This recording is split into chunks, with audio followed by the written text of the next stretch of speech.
update that just dropped. These are my settings. I use metric outside of using the miles per hour. So this is miles per hour, and this right here is kph. That's the reason why you kind of see like the speed difference, and I show you just for people that's curious. This right here is the speed difference, and then when you're going full throttle, like on the straightaway, for instance, that is your speed difference. And then I will show you just how it looks in kph. You can clearly tell that it rises super fast. You know, just different metrics. Yeah, but the setups that I have the HUD ability obviously on. I have user input in the air, so you can get a little bit more throttle in the air, just in case you need to get a triple, quad, or get over a jump. Enabled custom camera, enabled max POV, enabled reflex gyro, so it can get you a little bit more boost when you're in the air and you need to get over a certain jump. I mess around with the large strub dead zone and the medium, and then the same thing with the quickest dead zone, quick strub dead zone. So yeah, the pitch assist, I went down to 20%, went down yaw assist 20%, roll assist 20%, enabled will assist, enabled stoppy assist, and then disabled caster mode. These are like the main settings though. I was on 30-30, but now I just dropped them down to 20. I feel like it's just a little bit more better, a little more reactive speed for me, and how I want to ride the bike. And then the soft suspension, like I said in the last video, is really good. I have tried out the grip 1. It's really well. When you're on like different terrain type of tracks, you don't want to really go to like grip 3, unless you want like that more stiff type of feel, not really as much handling going on. If you want a little bit more handling, you want to start messing around with like grip 1, grip 2, just regular stock tuning on traction. It just all depends on the terrain. Same thing with the flexible chassis, no change there. Same thing with the clutch boost, and same thing with the engine acceleration. Now with the suspension, the stock suspension is really good. You can get a little bit more handling if you're in like supercross. If you want to try stiff 2 suspension, it gives off a little bit more of a understeer type of feeling. So if you can control the understeer, use your rear brake, also use your front brake, you'll be a-okay. If you necessarily, if that's not ideal for you, you want to kind of stay somewhere between like stock suspension and stiff 1 at the most. And then you want to start messing with like soft suspension level 1 and level 2.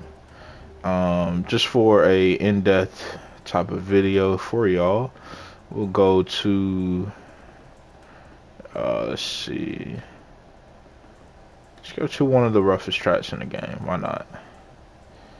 In the morning, go like 3 laps because it gets rough super fast on max deformation, and just kind of give y'all like a representation of what to suspect with these varies of tunes, and just kind of how it feels, because all of the bikes have some type of different feeling. So some of these tunes you may have to switch. You may have to go to stiff, you may have to go to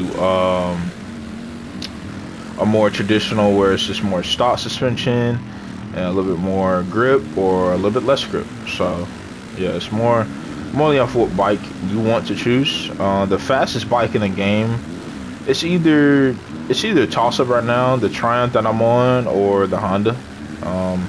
But I feel like all the bikes are really good. It just depends on the rider and how they adapt to, like, I would say, how the characteristics of the bike is. So it can be a little bit more understeer, a little bit more oversteer, just a tad bit through certain areas, which is not ideal for certain people. So yeah, it just all kind of depends on the rider in that aspect. But you want to have a good foundation bike. You want to find the most comfortable bike for you, and you can actually push flat out throughout the duration of your laps on your time trial, on your tournaments or just on online racings. So yeah, I feel like just finding that will suit you a whole lot more better. Because I know some people have, you know, different preferences of, like my boy, shout out Goated Golly. He has like a setup that's a little different, you know. I used to run it. It was like grip 3, tires, and then it was stock suspension that I used to run, and then everything else is basically the same. You know, like the brake hard 3 all the way to the right. So yeah, but it was just a setup that it sometimes works on some bikes and sometimes it doesn't. So I feel like this one is a more like a open book, more accessibility type of setups that you can have, and then you got varied setups. You don't really have that one setup. I feel like not no diss to him or nothing, but I'm only just having just a bigger window, you know, for people that wants to get like a little bit more in depth with the game and kind of understand the game on a deeper level. I feel like this video will definitely help you out. You've seen a little bit of a whip glitch there, which you can also save now, but I wish it was just out of the game completely. I don't know why they just haven't took the chance to get it out of the game completely. But oh, excuse me, had a hiccup. Oh, excuse me. But yeah, it's just I don't understand why it's still in the game after so much time it went by and it been in for so long. They just need to remove it completely. But we move. This right here going through the ruts, I feel like it's very, very good, very, very solid. But on this track, you know, it's matte deformation, so this gives off a very good representation of just imagine if it was like less, you know, you'll be a lot more faster. But just through the matte deformation to really get the intels and how the bike is gonna react, and you kind of understand the details of the bike and how it's gonna move. This is really, really good. This is really, really good testing. A lot of people don't really race in max deformation, which is okay. They usually racing strong at the max for their max. They usually race around strong, usually race around medium, or just the regular, just light deformation. So yeah, it just kind of depends on the person and their skill level that you're racing against through custom lobbies morely than just online lobbies. I think it's set like on medium on the online lobbies if I'm not mistaken. So yeah, someone can quote me down below if it is. If it's not, let me know in the comment section. But yeah, this is a really good representation, I feel like, for the tune that I have found. That's an alternate tune that you can also try. It's really, really good through a lot of tough deformation. I feel like I would say the tuning definitely need to change. I feel like they need a brand new tuning system. This is kind of getting repetitive. It's kind of getting a little annoying, where you have to find like different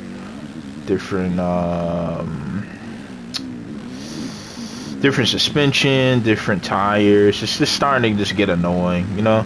I wish they kind of went back to the all-out tuning, but just edit it up a little bit more, where you can have like a little bit more in-depth tuning than the all-out one. I feel like the all-out one is way more in-depth than this Legends one, I feel like, hands down. But just overall, the overall scheme of things, yeah, it's not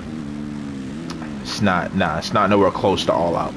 It's not nowhere close. So if they can build from all out setup and make it into something more better, something more pronounced, then they got something on their hands. So yeah, I feel like if you ever need like a breakdown or a representation of anything, like actual speed against online races, go through my playlist where I have like league tournaments.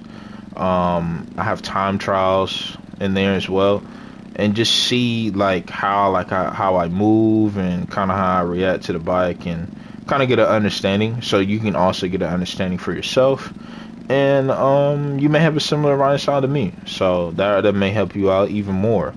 I feel like this video is a really good in-depth video with tuning, setup, a little bit more on the nerdy side. Typically a nerd when it comes down to racing games and anime games and things of that nature, which you can find on my channel as well. They're really, really good videos, really, really good in depth. I feel like I give good statement points if the game is good or bad. You know, in my past self, kind of been a little all over the shop, but now I give more statements more than anything. Not chill out on the cursing and all of that.